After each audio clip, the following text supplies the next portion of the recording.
Мої любі, усім привіт! Я дуже рада вас усіх бачити на своєму каналі. Вас вже 1000, і на цю 1000 я вирішила зробити відео питання-відповідь для того, щоб ми краще дізналися один одного з вами. І ще, до речі, хотіла вам сказати, що зараз я вперше знімаю на свою нову камеру. Я купила мікрофони, я купила камеру.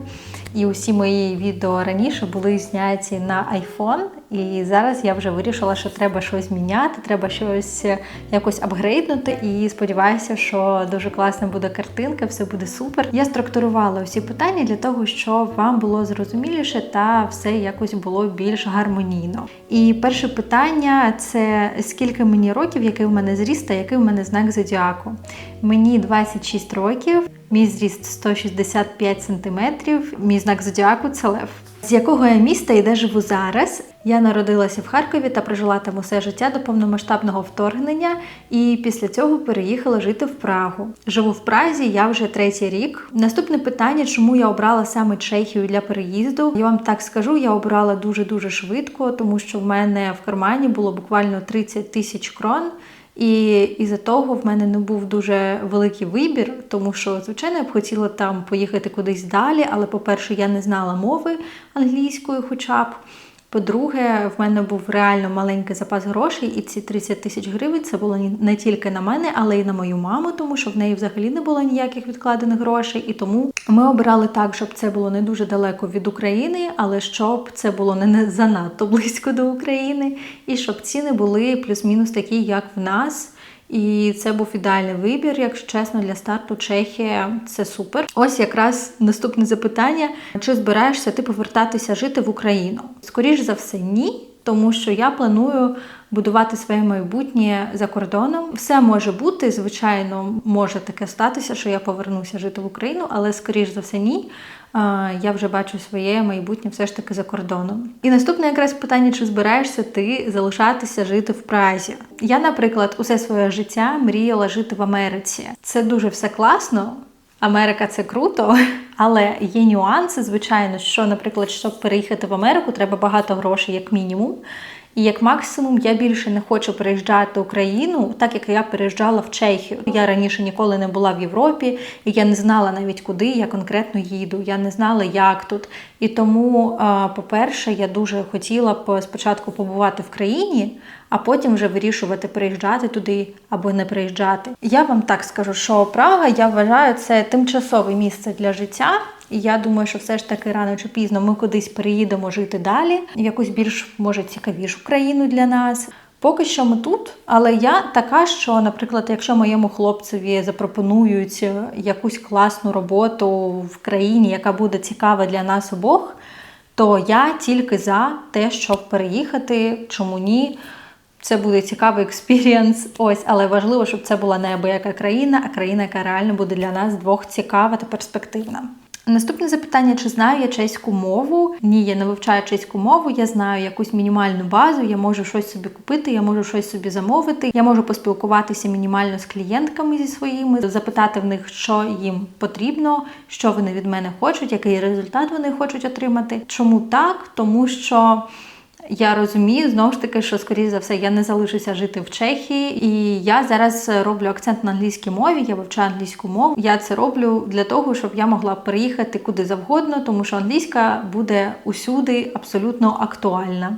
Ким ти працюєш і який в тебе досвід? Я працюю бровистом та діджеєм. В Харкові я працювала так само бровистом і діджеєм, тому в цих двох сферах я якраз плюс-мінус однаково. Тому що раніше, коли я була в Харкові, я працювала в ресторанах, в закладах, я працювала офіціанткою, продавчинею, я працювала директором, я працювала адміністратором салону краси. І потім, коли мені це все набридло, я вирішила, що я хочу для себе зовсім іншого. Я пішла на курси діджеїнгу, відвчилася там і пішла працювати, але в мене був графік 2-5, і в мене було 5 днів вільних, і я захотіла ще десь працювати, і я пішла на курси бровиста і не пожалкувала ні разу взагалі про це. І зараз я працюю бровистом та діджеєм. Діджеєм я працюю 5 років, а бровистом я працюю 4 роки. Яка в тебе освіта? В мене 2 освіти. Після 11 класу я дуже боялася йти в університет. По-перше, я боялася, що там дуже серйозно та все дуже так ответственна. Я спочатку пішла в коледж імені Бекетова в Харкові. Я там навчалася на комерційного діяча. Після 11 класу я туди поступила одразу на другий курс. І після цього я поступила одразу на третій курс в Інститут фінансів Київського університету фінансів економічного на управління персоналом на міжнародну економіку. Дуже було все класно, тому що в мене не дуже багато було грошей, коли я закінчила школу. В моїй сім'ї не було грошей, щоб я навчалася в університеті, а по моїм ЗНО я не проходила на бюджет в університет, але я проходила на бюджет в коледж, і я пішла навчатися в коледж на бюджет. Я отримувала стипендію, я гарно навчалася, і після цього я всі ці гроші відкладала, і плюс я ще працювала і теж відкладала, і за ці всі гроші поступила вже в університет і сплачувала сама собі університет тими відкладеними грошима. Наступне запитання. Скільки ви зустрічаєтесь з хлопцем? З хлопцем ми вже зустрічаємося, через місяць вже буде як 5 років. Ось. І де ви познайомились? Ми познайомилися на роботі, коли я працювала офіціанткою в барі, а він працював кальянщиком в барі. Ось така в нас звичайна, мила, романтична історія. Наступне запитання. Ким працює твій хлопець? Мій хлопець працює в ІТ. Наступне запитання. Як ти жила в Україні? В Україні моє життя було таке, що я постійно грала діджей-сети, в мене кожен тиждень було по 2 виступи, в мене було дуже бурне діджейське життя. Інші дні я працювала бровистом, в мене були дуже хороші, класні клієнтки. У вільний час зустрічалася з друзями, проводила теж гарний час. Ми знімали дуже затишну, маленьку, але дуже затишну квартиру в Харкові з моїм хлопцем. Робили якийсь затишок, все було затишно, так мило, скажімо так.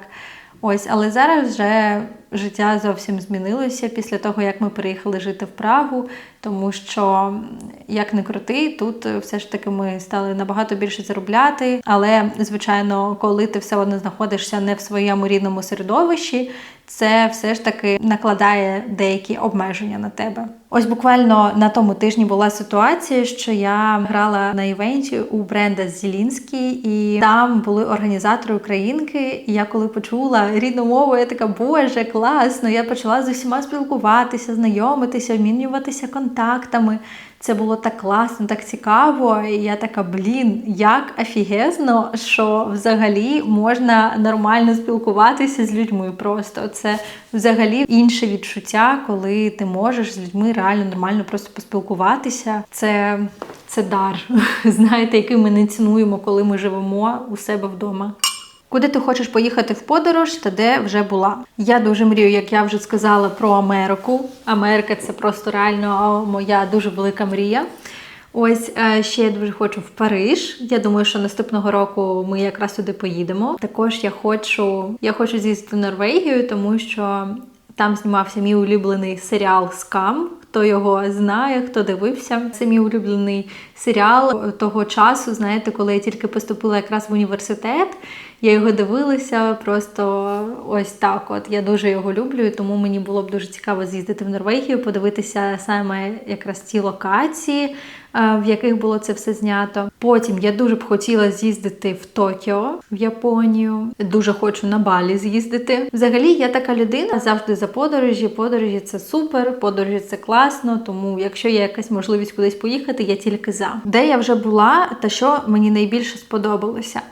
Я була у Нідерландах в Амстердамі. Амстердам – це моє кохання просто на 100%. Мені дуже сильно сподобався Амстердам, але жити, скоріш за все, я б там не хотіла, тому що там дуже специфічний клімат, там достатньо холодно, дуже холодний вітер. Потім я була у Німеччині, у Берліні та у Франкфурті. Берлін специфічний, але коли я там була другий раз, він мені вже трошечки більше сподобався. І я була у Франкфурті. Франкфурт мені дуже сильно сподобався, дуже класне, файне місто.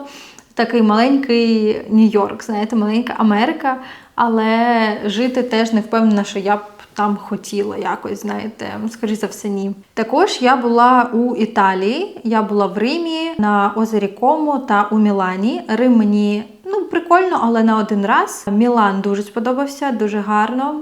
Комо неймовірно гарно, просто кайф, 100% туди ще раз з'їжджу обов'язково з хлопцем. До речі, усі ці влоги з моїх подорожей є на моєму каналі, тому ви можете подивитися про всі ці подорожі. Я була ще в Кракові у своїх подружок. В моїх фаворитах на першому місці Амстердам 100%. Наступне питання. Чому ти вирішила вести YouTube? Друзі, дивіться, я веду YouTube вже 2,5 роки, але до цього це вже не моя перша спроба. До цього я у 2016 році почала знімати відео. Я зняла на той момент 10 відео. Чому я перестала знімати в той момент? Тому що в мене був жахливий телефон з жахливою камерою. Типу, в мене був якийсь Lenovo, і коштів на iPhone, а тим паче на камеру, звичайно, що не було. І тому я знімала на що було. Я спробувала, і я зрозуміла, що на таку камеру знімати це просто жесть. І тому я нічого не знімала після цього. Ось, але в той момент, 2016 рік, я дивилася Сашу Чистову, Соню Єсьман, Машу Ліс. Це все було дуже класно, дуже надихаюче, і я теж дуже хотіла знімати. І ось я щось понамагалася, познімала і закинула це все. Хоча я розумію, якби я продовжила в той момент знімати, якби в мене було хоча б на щось нормальне, на що б я могла знімати, я б вже взагалі, може, жила б інше життя, знаєте. Але як склалося, так склалося.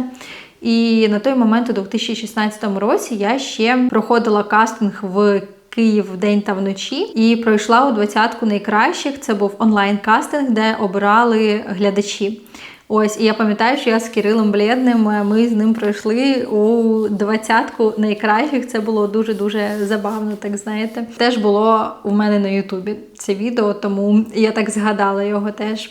А на даний момент, чому я почала знімати, тому що коли я переїхала жити в Прагу, я почала знімати буквально в перший же тиждень, тому що я розуміла, що зараз дуже цікаве щось відбуватися в житті, щось нове, і я розуміла, що мені зараз буде все цікаво, і тому я взяла телефон і почала знімати. Плюс я розуміла, що на той момент було дуже багато людей, які теж хотіли переїхати у ту ж саму Прагу, і я знімала дуже багато ще спочатку відео про те, як переїхати, які документи потрібні, що вам взагалі потрібно, де брати допомогу для біженців і так далі. Я знімала багато на той момент таких відео, ну як багато, десь відео 5 перших в мене таких було, потім я їх вже позакривала, тому що вони вже не актуальні.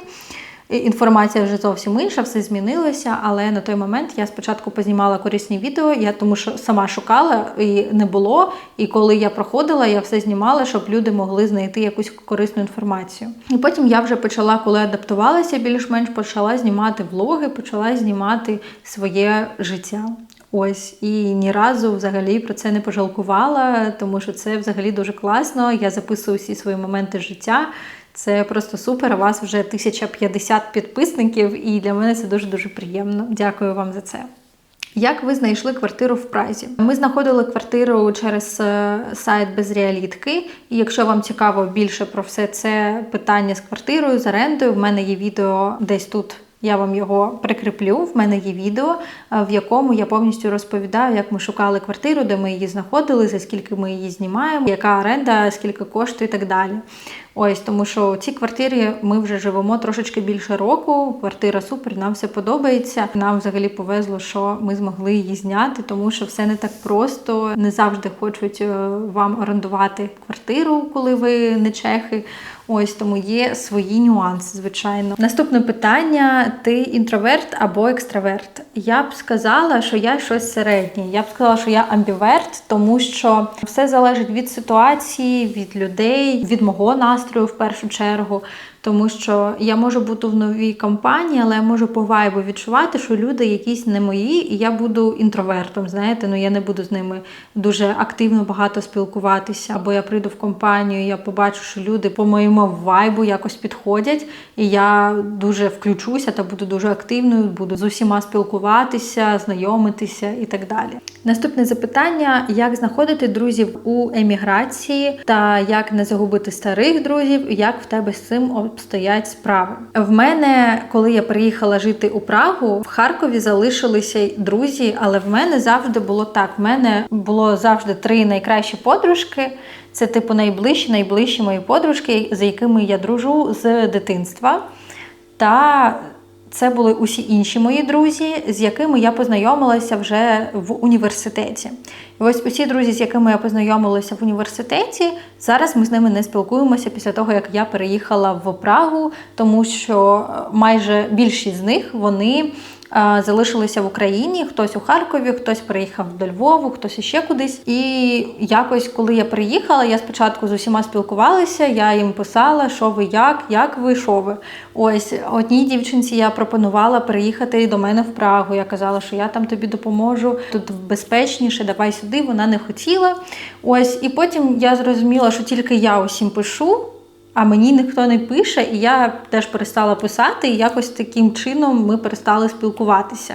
Ось, але при тому нічого страшного, це життя, це нормально, і є люди, які в тебе в житті на якомусь етапі, і потім вони відвалюються, і таке може бути, і це нормально, і потім в тебе просто на їх місце приходять нові люди, і не треба дуже боятися загубити тих друзів, які в тебе були раніше. Це нормально, просто на це місце прийдуть інші люди, головне бути відкритим до цього і нормально до цього ставитися. Наприклад, в мене так відбулося, що так, в мене усі друзі, які там були, наприклад, з університету, вони залишилися в минулому, можна сказати, житті, і зараз тут, коли я в Празі знаходжуся, в мене з'явилися нові друзі. І плюс, звичайно, ці мої бестії, мої найкращі подружки з дитинства, з ними ми підтримуємо зв'язок кожен день, хоча ми роз'їхалися усі в різні місця.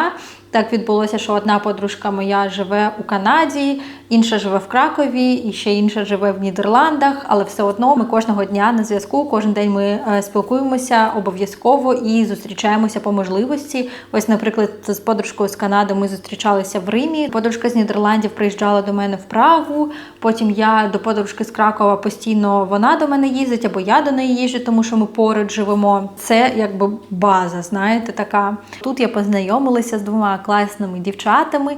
Одна дівчина з Харківської області, інша дівчина з Одеси. І ось ми чудово спілкуємося, дуже приємні дівчата. З Алінкою ви вже знайомі, тому що ми з нею подорожували, і ви бачили її в моїх влогах. І ще одна подружка – це Лєра. Ви її, мабуть, не бачили ще в моїх влогах, але теж ми ось з нею вже, мабуть, роки 2, може 1,5. Я розумію, що важко в еміграції знаходити собі друзів, особливо важко знаходити людей, які будуть вам близькі по вайбу, але це можливо. Головне для цього не просто сидіти вдома та сподіватися, що ці друзі самі до вас постучаться в двері. Останнім часом бачила, що в трецах часто мені траплялися такі треці. Хто хоче зустрітися, дружити в Празі, ставте плюсики, зустрінемося і все таке. Це один з варіантів з кимось познайомитися. І давайте ви зробите так. Напишіть у мене в коментарях, якщо ви шукаєте собі друзів, якщо ви знаходитесь у Празі, або ви просто можете написати, з якого ви міста, та знайти собі друзів з цього ж міста. Пишіть в коментарях, знайомтеся, будь ласка. Я думаю, що може для когось це буде актуально. Я знаю, що багато хто знайомиться, знаєте, на язикових курсах. Я знаю, що це прям дуже така актуальна тема. На якихось івентах. Я знаю, що багато наших тут є, і багато наших роблять якісь івенти, типу арт, якісь вечірки роблять. На тих арт-вечірках можна познайомитися. Або роблять івенти саме для дівчат, збирають якусь групку дівчат та організовують якісь пікніки. Варіанти є, просто треба їх реально пробувати на собі, тому що комусь це підходить, комусь ні. Або, реально просто можна не з першого разу знайти собі, там, наприклад, на якомусь івенті подругу свою, прям бесті. Це треба шукати, треба не з першого разу це може відбутися, знаєте, але це все може бути. Тому саме головне – це знайти собі цю людину, і я вам цього бажаю, щоб ви знайшли собі дуже класних друзів в еміграції. Чи є в тебе домашня тварина? Я бачила в тебе в інстаграмі, що в тебе була кішка. Куди вона ділася? Так, це кішечка, це наша кішка з мамою. Вона живе з мамою. Вона з нами ще з Харкова, їй вже 11 років, вона вже доросла кішечка. Але це більш мамина кицька, і тому вона живе тут, в Празі, з мамою, з моєю. Ось, з нею все добре. В мене вдома саме зараз немає ніякої домашньої тваринки, тому що це дуже велика відповідальність. І наразі ми якось не готові ще до цього, але я дуже хочу домашню тваринку, тому що коли є домашня тварина, звичайно, дім відчувається домом. Завжди вдома тоді дуже тепло, дуже затишно. Це все ж таки дуже-дуже впливає на такий затишок та відчуття дому. Але це буде згодом, не зараз. Зараз ще не на часі. Але я б дуже хотіла собі собачку. Раніше я була більш по кішкам, але коли приїхала жити в Прагу, я дуже сильно полюбила собак, тому що тут прям культ на собак. Прям культ, реально. Тут дуже-дуже сильно люблять собаки, я теж їх тут дуже сильно полюбила, і тому я хочу собі той подільочка. Вони такі просто лапулечки, солодкі, булочки, дуже собі хотілося б, але не зараз і не наступного року, я думаю, трошечки згодом. Які головні цілі ти ставиш для свого каналу? Дивіться, в мене, по-перше, як я обираю взагалі, що викладати і що знімати. Я завжди дивлюся, орієнтуюся по собі, що цікаво мені. Наприклад, я знімаю на свій канал для того, щоб показувати людям подорожі, якісь країни нові, якісь міста, щоб показувати життя в Європі, що тут як відбувається, якесь своє життя. Тому що я, наприклад, людина Ютубу, я дуже сильно люблю дивитися влоги, я дуже сильно люблю це все. Це мій найкращий вихідний, коли є мої блогери, які повикладали свої відео, влоги, і я оце дивлюся і насолоджуюся, просто кайфую від цього всього. Ось, і тому я знаю, що, наприклад, коли я жила в Харкові, мені було дуже цікаво дивитися на те, як люди живуть у Європі. Мені було дуже цікаво дивитися влоги з їх подорожей або просто їх влоги з життя у Європі. І тому я таке теж зараз знімаю, тому що я знаю, що є аудиторія, якій це цікаво. Ось, також я хочу ділитися з вами якимись класними знахідками, косметикою, одягом. Я дуже люблю для вас робити розпаковки з того ж Шейну або Аліекспресу. Мені подобається дивитися і бюджетні розпаковки, і небюджетні розпаковки. Ось, тому що є реально якісь товари, які дуже класно можна купити на Шейні, і вони будуть просто цукерочка, розумієте? І я для вас завжди стараюся такі товари показати. Тому в мене ціль каналу – це поділитися з вами своїм досвідом, поділитися з вами своїми знахідками, подорожами та життям. Наступне запитання. Як ти борешся зі стресом після переїзду? Я пішла до психотерапевта. І я дуже цьому рада. Я пішла до психотерапевта у січні цього року. Це взагалі мені дуже сильно допомогло. Я займалася з нею півроку, і на зараз я призупинила терапію, тому що я розумію, що в мене на зараз немає якихось запитань, якихось моментів, які б я хотіла розібрати, тому що зараз все добре, ми все вирішили, все, що мене турбувало, і зараз немає такого, що мене турбує, тому все, слава Богу, добре. Що б ти порадила тим, хто хоче переїхати жити у іншу країну? Перше, що я б вам порадила, це з'їздити в цю країну та подивитися взагалі на її вайб, відчути, ваша ця країна чи не ваша, і приїхати не на 3 дні, а приїхати, можна на 2 тижні, хоча б приїхати, просто щоб відчути, знаєте, атмосферу цієї країни, тому що це теж дуже важливо, щоб зрозуміти плюс-мінус, які взагалі там люди. Після цього дуже важливо дивитися, які є програми для іммігрантів у цій країні. Також важливо дивитися, як швидко ви можете отримати громадянство цієї країни, дивитися на рівень життя в цій країні, та якщо ви, наприклад, бажаєте, не знаю, завести дітей, дивитися на те, яка освіта у цій країні. І ці всі фактори, вони дуже-дуже важливі, звичайно. Які твої улюблені місця у Празі? Мені дуже подобаються ігрові сади. Там дуже приємно проведжати захід сонця. Там гарний вид дуже на місто. Наплавка. Мені дуже подобається там гуляти. Дуже ще мені подобається Прогульницький парк. Він знаходиться за Прагою, але він просто неймовірно гарний. Також мені дуже подобається ботанічний сад, який знаходиться біля зоопарку. Цей ботанічний сад, він просто неймовірний. В мене є один з перших моїх влогів з цього саду. Там прям живі метелики літають. Це все так гарно виглядає. Там прям екзотика така красива. І останнє запитання. Як ти себе почуваєш такою впевненою? Я так розумію, це питання, типу, як я себе почуваю такою впевненою перед камерою для Ютубу. Головне, яке в тебе оточення. Якщо у вас дуже класне, гарне оточення, впевненим бути легко. Тим паче, якщо ви хочете щось вести, мене усі підтримують, тому в мене нема з цим проблеми. Тому що, знаєте, мені вже 26, і я відфільтрувала усіх людей, яких я хочу бачити в своєму житті, а яких я не хочу бачити в своєму житті. І тому в мене зараз усі люди, з якими я спілкуюся, повністю мені комфортні, мене підтримують, я підтримую їх. Це дуже важливо. Дуже важливо фільтрувати своє оточення. Якщо ви думаєте, що хтось вам щось з ваших близьких може сказати з приводу цього, то я б на вашому місці задумалася про те, чи потрібні вони вам взагалі у вашому житті. Ось. Тому це вам так, знаєте, на обдумання буде. Дуже вам дякую, друзі, за запитання. Мені було дуже приємно, що ви цікавилися взагалі тим, що відбувається в житті в мене або відбувалося раніше. Ставте пальці догори цьому відео, дивіться мої минулі відео, якщо ви ще їх не подивилися. Там дуже багато подорожей накопилися з літа. Якщо ви не підписані на мій канал, обов'язково підпишіться, тому що тут буде багато цікавого. І, до речі, скажіть, як вам картинка на камеру та як вам звук на мікрофон. Дуже рада вас була бачити. Гарного вам дня. І я вас дуже сильно люблю. Бувайте, до наступного відео.